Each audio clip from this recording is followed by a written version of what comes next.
بسم الله الرحمن الرحيم. See some conferences going on nowadays, like this one here, about balancing between the Islamic faith and LGBTQ XYZ rights. And our speakers, our Ummah, those scholars that are representing the Ummah, seem to not give you a very clear answer, and it's kind of confusing. I mean, obviously they must know, it's pretty clear.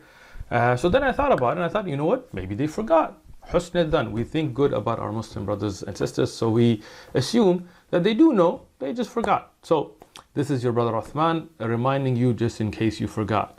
So if we look at homosexuality, it's been condemned in the Old Testament, in the New Testament, in the Quran, across the board. In the Old Testament, if you look at Leviticus 20 verse 13, you will find very clearly that if a man lays with another man, the verse is right there, their penalty is death. That's in the Old Testament, in the Hebrew Bible. Okay, clear. Somebody may ask, what about the New Testament? Well, in Romans 1 verses 27 through 32, same thing. Man, another man, what is their penalty? Death. It's in the Bible, New Testament. In the Quran, we have more verses than I could put on the screen. We have أَمْطَرْنَا عَلَيْهَا حِجَارَةً مِّن سِجِّيلٍ. Allah subhanahu wa ta'ala says that we put upon them baked clay rocks that destroyed them. Because, why? Because of this action of homosexuality. So no doubt in the Quran, it's also proven that it's haram.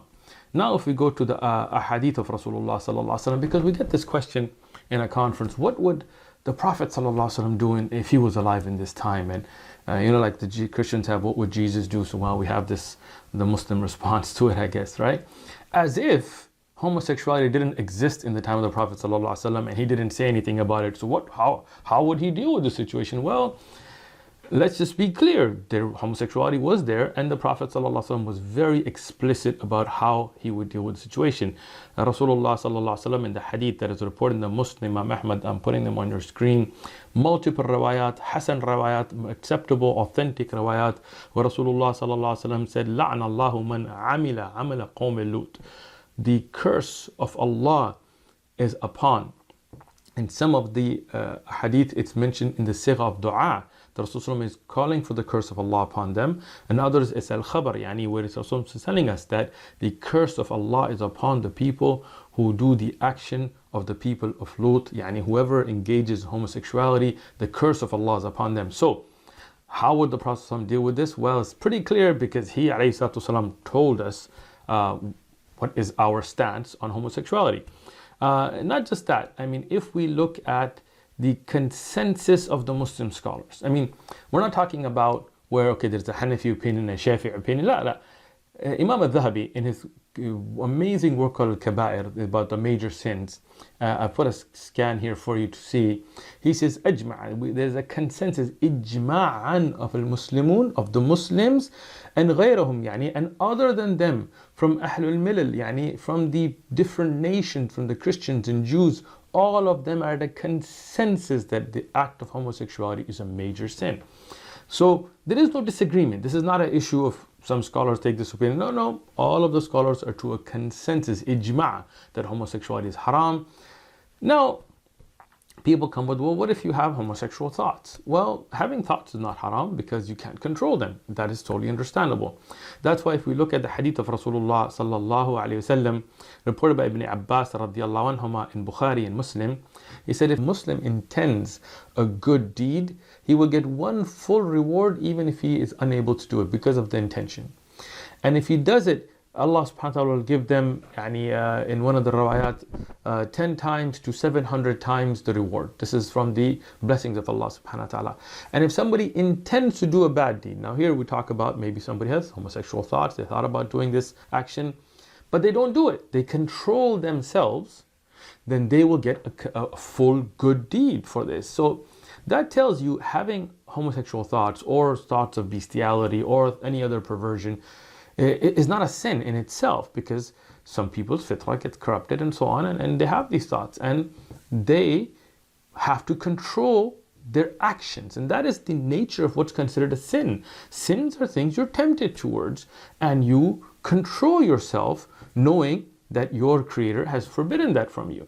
So if somebody has those thoughts and they control themselves, they will get a reward. So anybody who is having that struggle, we can empathize and we can say, look, control your thoughts. Don't engage in that behavior. Just like if somebody has a really bad temper and wants to hurt people, we tell them, you may genetically have a bad temper, but you need to be able to control that.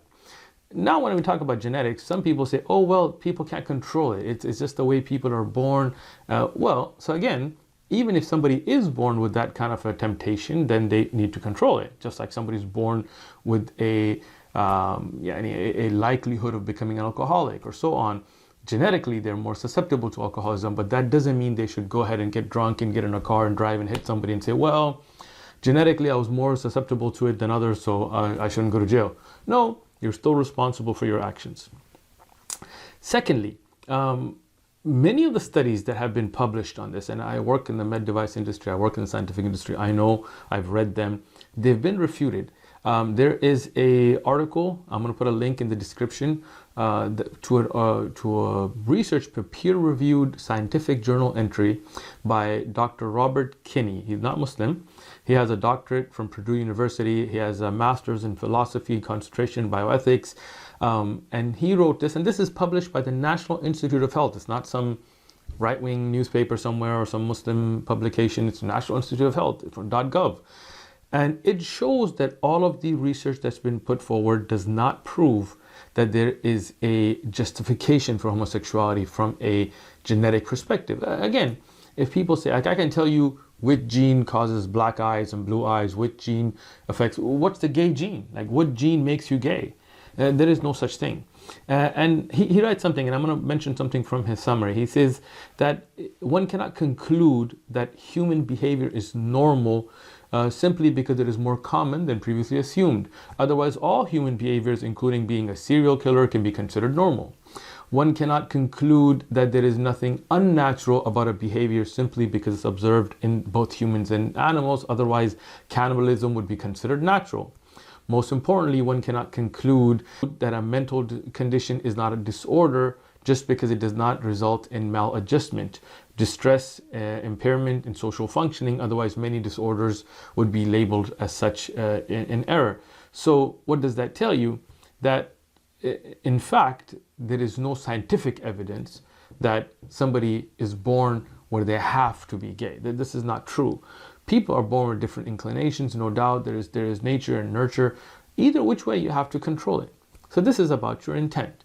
Now when we talk about the action of homosexuality, carrying out the action, then no doubt by consensus, this is something that has been forbidden. It is from the kaba'ir, from the major sins of Islam. It does not make you kafir. Just the action that makes you a major sinner. It's haram, there's no doubt to it, but it doesn't take you outside the fold of Islam. What does take you outside the fold of Islam though, and this is a reminder to my Muslim brothers and sisters, is approving of such an act. As Ibn Kathir has mentioned, there is what's called kufr al-istihlal. When you become kafir because you make something which is haram, halal. Shaykh Ibn Uthaymeen rahmatullah alayhi was asked about this and he clarified this issue. So if there is something that clearly in the Quran and Sahih Ahadith and the consensus of the Ummah that it is haram and you're like, it's okay, nothing wrong with it, this makes you a kafir. Not me saying this, this is what is established from the scholars of Islam. So I'd like to warn my brothers and sisters, be very careful. I know for political gain or because you want people's sympathy or whatever, you want to try to jump on this bandwagon that's kind of pushing with the LGBTQ stuff, but don't do it at the expense of your iman. جاء الحديث بغربة الإسلام فليبكي المحب لغربة الأحباب فالله يحمينا ويحفظ ديننا من شر كل معاند سباب.